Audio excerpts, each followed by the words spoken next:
இன்னொரு அருமையான அற்புதம் சொல்லலான்னு இருக்கேன். பெரியவா கிட்ட கைங்கரியம் செய்த ராயவரம் திரு பாலு அவர்களின் மருமான் திரு பாலச்சந்திரன் என்பவர். பாலச்சந்திரனுக்கு இளம் வயதிலேயே குடும்ப பாரத்தை ஏற்கும் சூழ்நிலை. அப்பாவை இழந்த இவருக்கு 2 சகோதரிகள். அதனால கல்லூரி படிப்பை முடித்த உடனே ஆடிட்டர் கம்பெனியில் உத்தியோகம் செய்ய திருச்சியிலிருந்து சென்னை வந்தார். இவர் பெரியவாளை சின்ன வயசில் தரிசனம் செஞ்சது தான். 15 வருடமாக நடமாடும் தெய்வத்தை தரிசிக்க முடியல. இது பெரும் குறையாய் பாலச்சந்திரனை வாட்டி எடுத்தது. எல்லாருக்கும் காட்சி தந்து அருளும் கருணை தெய்வம் தனக்கு மட்டும் அருளவில்லையே என ஆறாத குறை. இப்படி தினம் நினைந்து நினைந்து உருகும் பக்தர் ஒரு நாள் மாலை கல்கியில் மகானின் மகிமையை படித்துவிட்டு, இப்படி அனைவருக்கும் அருள் செய்யும் உமக்கு எனக்கு மட்டும் தரிசனம் தந்து அருளுவது பாரமா? ஏன் இந்த பாராமுகம்? நான் செய்த பிழை என்ன? இப்படி ரொம்ப வருத்தப்பட்டு அழுது அப்படியே தூங்கியும் போயிட்டார். தனக்குள்ளேயே புலம்பியபடி தூங்கி போயிட்டார். சாப்பிடாம கூட படுத்துட்டவரை எழுப்பி முகம் வாடி கலங்கி இருப்பதைக் கண்டு காரணம் கேட்க ஒண்ணுமில்லைன்னு சமாளித்தார். மறுநாள் காத்தால வழக்கம் போல அலுவலகம் சென்றார்.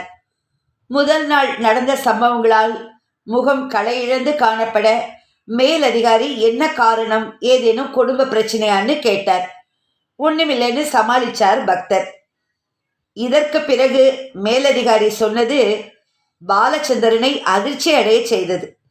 என்னவென்றால், ஷஹாபாத்தில் உள்ள பெரியவாளை சென்று தரிசித்து வர தான் டிக்கெட் ரிசர்வ் செய்திருந்ததாகவும், தவிர்க்க முடியாத காரணத்தால் போக முடியவில்லை என்றும், அன்று இரவே கிளம்பும் ரயிலாதலால் கேன்சல் செய்தாலும் நஷ்டம்தான் என்றும், பாலச்சந்திரனை அந்த டிக்கெட்டில் பயணம் செய்து மகானை தரிசித்து வரும்படியும் சொன்னார். முதல் நாள் ராத்திரி அழுததற்கு மறுநாள் காலையில் ரிசர்வ் செய்த டிக்கெட் மூலம் அழைப்பு வந்துவிட்டது. நடமாடும் தெய்வம் தன் குறையை கேட்டுவிட்டது, அருள் செய்ய தொடங்கிவிட்டது என்று சந்தோஷப்பட்டு போனார் பாலச்சந்திரன். பாலச்சந்திரனுக்கு ஆசை இருந்தாலும் திரும்பி வர தங்கிட்ட பணம் இல்லை என்பதால் தான் போகவில்லை என்று மேலதிகாரியிடம் சொல்ல, பக்கத்தில் இருந்து இதை கேட்டுக்கொண்டிருந்த நண்பர், என்ன பாலு, உன் குரு உன்னை வலிய அழைத்து அருளும்போது அதை தட்டி விடாதே, திரும்பி வர நான் பணம் தருகிறேன் அப்படின்னு சொல்லி சில 100 ரூபாய் நோட்டுகளை எடுத்து கையில் திணிக்க, பெரியவாளின் சங்கல்பம் இது என்பதை உணர்ந்தார் பாலச்சந்திரன். பணம், டிக்கெட் இரண்டையும் பெற்றுக்கொண்டு பிறகு தன் நண்பரிடம் தான் வாங்கிய தொகையை 10 மாதங்களில் திருப்பி தர சம்மதிக்க வேண்டும் என்று சொல்லி மகிழ்ச்சியோடு ரயில் ஏறி பிரயாணம் செய்து ஷஹாபாத்தை அடைந்தார். மொழி அறியாத இடத்தில் தனிமையில் எப்படி சென்று தரிசனம் செய்து திரும்புவது என்னும் பெரும் கவலை பாலச்சந்திரனுக்கு இருந்தது. டிக்கெட் ரிசர்வ் செய்து அழைக்கும் கருணை தெய்வம் மற்ற உதவிகளையும் செய்யாமலாயிருக்கும்? ஷஹாபாத்தில் இறங்கிய பாலச்சந்திரன் ஹிந்தி தெரியாததால் யாரிடம் பெரியவா தங்கியுள்ள இடத்தை விசாரிக்கலாம்னு யோசிக்க, அதே வண்டியிலிருந்து இறங்கிய பிரதோஷம் வெங்கட்ராமையர் என்ற பக்தரை பார்த்தார். தமிழ்நாட்டவர் போல் தெரிகிறது. அவரும் ஒருவேளை தரிசனத்திற்கு வந்திருப்பார் என நினைத்து அவரிடம் போய் விசாரிக்க, அவர் வழி மட்டும் சொல்லாமல் பாலுவின் மருமகன் என்ற உறவை கேட்டு காரிலேயே அழைத்து சென்றார்.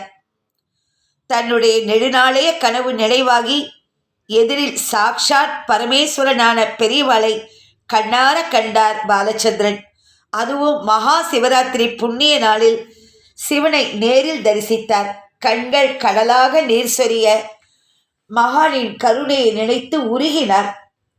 தன் குறைக்கு செவி சாய்த்து ரயில், கார் என எல்லாவற்றிலும் முன்னேற்பாடு செய்தது போல சௌக்கியமாய் அழைத்து வந்து தரிசனம் தந்து அருளும் அந்த கருணை மலையை கண்டு எப்படி உணர்ச்சி பெருக்கில் இருந்திருப்பார் என்பதை விவரிக்க முடியாது.